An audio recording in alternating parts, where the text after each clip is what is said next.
नमस्कार, देवभूमि चैनल में आपका स्वागत है। आज के इस वीडियो में हम बात करेंगे कि जो हमने सापदा का डोरा लिया था उसको कैसे खोलना है, उसकी क्या पूजा विधि है और क्या कथा है।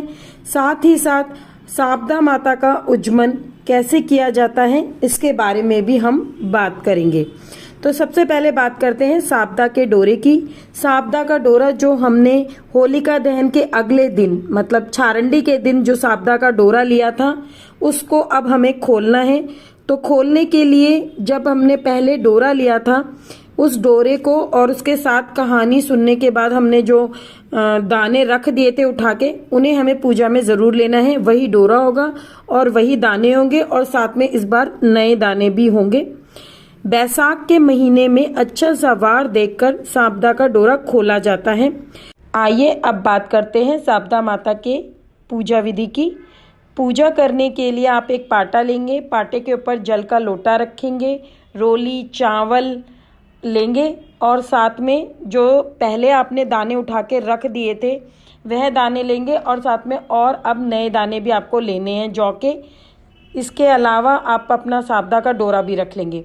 एक कटोरी में आपको थोड़ा सा हलवा, 2 पूरी ले लें और पूरी के ऊपर थोड़ा सा हलवा रख दें और दक्षिणा रख के जो भी आप दक्षिणा देना चाहते हैं वह आप रख लेंगे। इसको अभी हमें पूजा में ही रखना है। उसके बाद जब हमारी पूरी पूजा हो जाएगी हम डोरा भी खोल देंगे।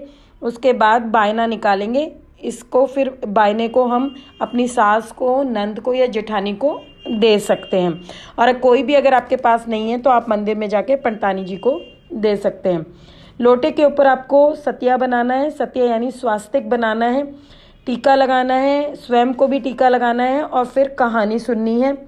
कहानी मेरे चैनल पे मैं पहले भी इसकी ऑडियो बना चुकी हूँ कथा की, तो कथा सुनने के लिए आप डिस्क्रिप्शन में दिए हुए लिंक पर जाएं और वहाँ जाकर आप सापदा माता की कथा सुन लें।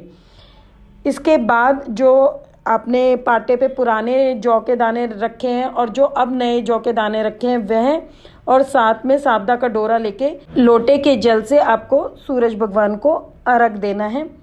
और इसके बाद आप बायना निकालेंगे। बायना निकालने के बाद आप अपना व्रत खोल सकते हैं।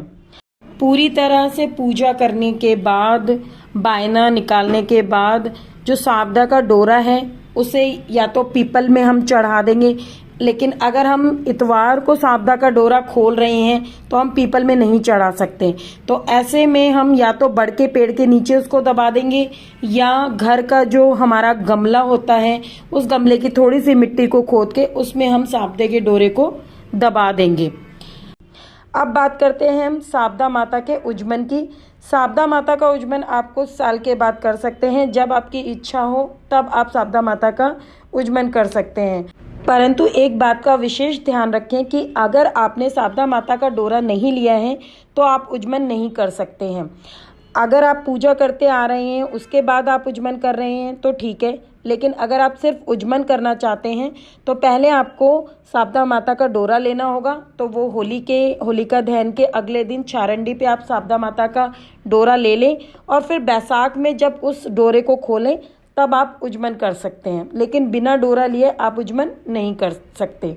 तो जब आप डोरा खोलेंगे ना तो सब काम तो आपको वैसे ही करना है, मतलब सारी पाठ पूजा आपको वैसे ही करनी है जो मैंने अभी आपको डोरा खोलने के समय बताई है। इसके अलावा आप बायना लेंगे। 16 जगह आपको 4-4 पूरी, थोड़ा थोड़ा हलवा रखना है और सासू माता के बायने में आपको एक साड़ी और ब्लाउज पेटीकोट भी रखना है। साथ में आपकी जो सामर्थ्य है उसके अनुसार आप दक्षिणा रखें। फिर उसके ऊपर आप हाथ फेर के वो बायना तो आप सासू जी को दे दोगे। बाकी जो आपने 4-4 जगह पूरी और थोड़ा थोड़ा हलवा लिया है उस पर अपने सामर्थ्य अनुसार दक्षिणा रख के वो आप या तो ब्राह्मण परिवार में दे दें या फिर मंदिर में देने के बाद, मतलब ब्राह्मणी को देने के बाद जो सुहागन स्त्रियां हैं उनको दे दें। अगर घर पे बुलाकर खाना खिलाते हैं तो बहुत अच्छी बात है, लेकिन अगर आप घर पे बुलाकर खाना नहीं खिला रहे हैं और किसी के घर पे जाके खाना दे रहे हैं तो खाना खिलाने के बाद या खाना देने के बाद उनको पहले आपको टीका लगाना है और उसके बाद दक्षिणा देनी है। और जब आप अगर घर पे खाना देने जाएंगे तो आप पहले ही सारे खाने पे हाथ फेर लेंगे, सासू जी के खाना निकालने के बाद जो बचा हुआ खाना है उस पर।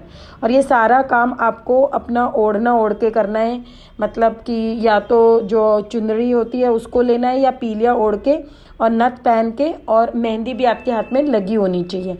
इस प्रकार से आप शारदा माता का डोरे का उज्जमन आपका हो जाएगा। आशा करती हूँ कि मेरी दी हुई जानकारी आपको पसंद आई होगी। वीडियो पसंद आने पर लाइक और शेयर ज़रूर कीजिए, और चैनल को अगर आपने सब्सक्राइब नहीं किया है तो चैनल को सब्सक्राइब भी कर लीजिए। जय माता दी।